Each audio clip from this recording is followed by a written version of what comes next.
Olá, povo de Deus, 24º domingo do tempo comum, 17 de setembro de 2023. Nossa reflexão de hoje é a partir de Eclesiástico 27:33 até 28:9, Romanos 14, de 7 a 9, Mateus 18, de 21 a 35.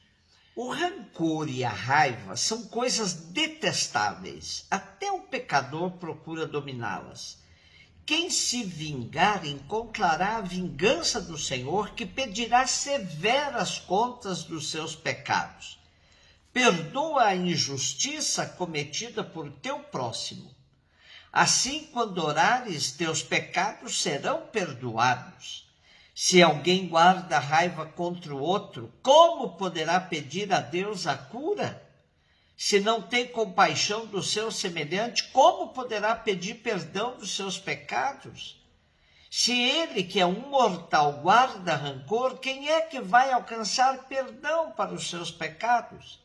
Lembra-te do teu fim e deixa de odiar. Pensa na destruição e na morte e persevera nos mandamentos. Pensa nos mandamentos e não guardes rancor ao teu próximo. Pensa na aliança do Altíssimo e não leves em conta a falta alheia.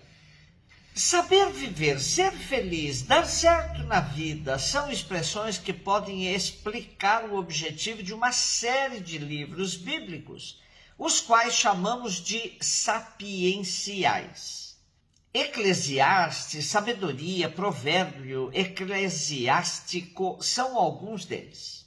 Eles querem ajudar a pessoa de fé, a pessoa piedosa, a viver, sobretudo, num ambiente hostil, sem se deixar levar pela cultura de outros, mantendo a fé no Deus único.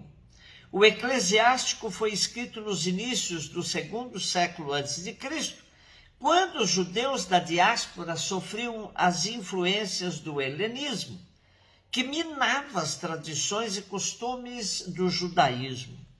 O nosso texto de hoje faz parte de uma seção que vai do capítulo 24, versículo 1, até o 42, versículo 14, onde seu autor, Jesus Ben-Sirá, apresenta uma série de temas, muitas vezes como máximas destinadas a ensinar os comportamentos que se devem assumir nas relações sociais.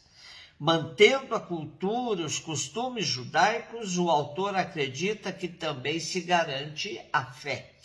Romanos 14, de 7 a 9. Irmãos, ninguém dentre vós vive para si mesmo ou morre para si mesmo. Se estamos vivos é para o Senhor que vivemos, se morremos é para o Senhor que morremos. Portanto, vivos ou mortos, pertencemos ao Senhor. Cristo morreu e ressuscitou exatamente para isso, para ser o Senhor dos mortos e dos vivos.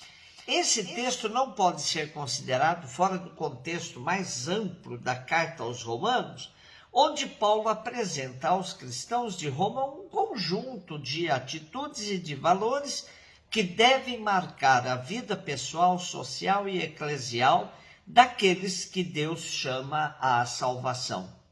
Os 3 versículos que constituem a segunda leitura deste domingo apresentam o título de Cristo como Senhor, segundo a confissão cristã primitiva, e em referência à ressurreição, pois o Senhor é Senhor não só dos vivos, mas também dos mortos. A morte fica assumida na experiência cristã graças ao fato de Jesus ter experimentado a morte e tê-la vencido ressuscitando. Mateus 18, 21, 35. Pedro aproximou-se de Jesus e perguntou: Senhor, quantas vezes devo perdoar se meu irmão pecar contra mim? Até 7 vezes? Jesus respondeu: não te digo até 7 vezes, mas até 70 vezes 7. Porque o reino dos céus é como um rei que resolveu acertar as contas com seus empregados. Quando começou o acerto, levaram-lhe um que lhe devia uma enorme fortuna, 10.000 talentos. E como o empregado não tivesse com o que pagar, o patrão mandou que fosse vendido como escravo, junto com a mulher, os filhos e tudo o que possuía, para que pagasse a dívida. O empregado, porém, caiu aos pés do patrão e, prostrado, suplicava: dá-me um prazo e eu te pagarei tudo. Diante disso, o patrão teve compaixão, soltou o empregado, perdoou-lhe a dívida. Ao sair dali, aquele empregado encontrou um dos seus companheiros que lhe devia apenas 100 denários. Ele o agarrou e começou a sufocá-lo, dizendo: paga o que me deves. O companheiro, caindo aos seus pés, suplicava: dá-me um prazo e eu te pagarei. Mas o empregado não quis saber disso. Saiu, mandou jogá-lo na prisão até que pagasse o que devia. Vendo o que havia acontecido, os outros empregados ficaram muito tristes, procuraram o patrão e lhe contaram tudo. Então o patrão mandou chamá-lo e lhe disse: empregado perverso, eu te perdoei toda a tua dívida porque tu me suplicaste. Não devias tu também ter compaixão do teu companheiro, como eu tive compaixão de ti? O patrão indignou-se e mandou entregar aquele empregado aos torturadores até que pagasse toda a sua dívida. É assim que o meu Pai que está nos céus fará convosco, se cada um não perdoar de coração ao seu irmão. Com o texto de hoje, concluímos o discurso que trata da instrução comunitária, que abrange o capítulo 18 inteiro de Mateus. Quando ouvimos a pergunta de Pedro a Jesus sobre quantas vezes devemos perdoar ao irmão que nos ofende, e que ele pensa ser 7 vezes, podemos ser levados a pensar que Pedro era muito limitado no seu perdão. Vejamos, na cultura da época, os rabinos indicavam que a prática do perdão tinha de ser até 4 vezes. Pedro não acrescenta somente 3 vezes, mas o 7 indica uma prática perfeita de perdão. Porém, a resposta de Jesus é hiperbólica, ou seja, exagerada, para indicar que devemos perdoar sempre. Não há limites para a prática do perdão. A parábola que Jesus usa para ilustrar sua resposta a Pedro também segue o sentido do exagero, pois não dá para comparar as duas medidas das dívidas. Dívida de 10.000 talentos significa 164 toneladas de ouro. Dívida de 100 denários é de 30 gramas de ouro. Fica claro que são valores incomparáveis. Vejamos então as duas cenas, 2 dívidas e 2 medidas de perdão. O rei, profundamente misericordioso, perdoa uma dívida impagável de um de seus criados, que pode ter desviado impostos recebidos e não repassados ao seu senhor. O criado perdoado não é capaz de se compadecer de um companheiro de trabalho que lhe devia uma quantidade ínfima, se comparada com a sua dívida perdoada.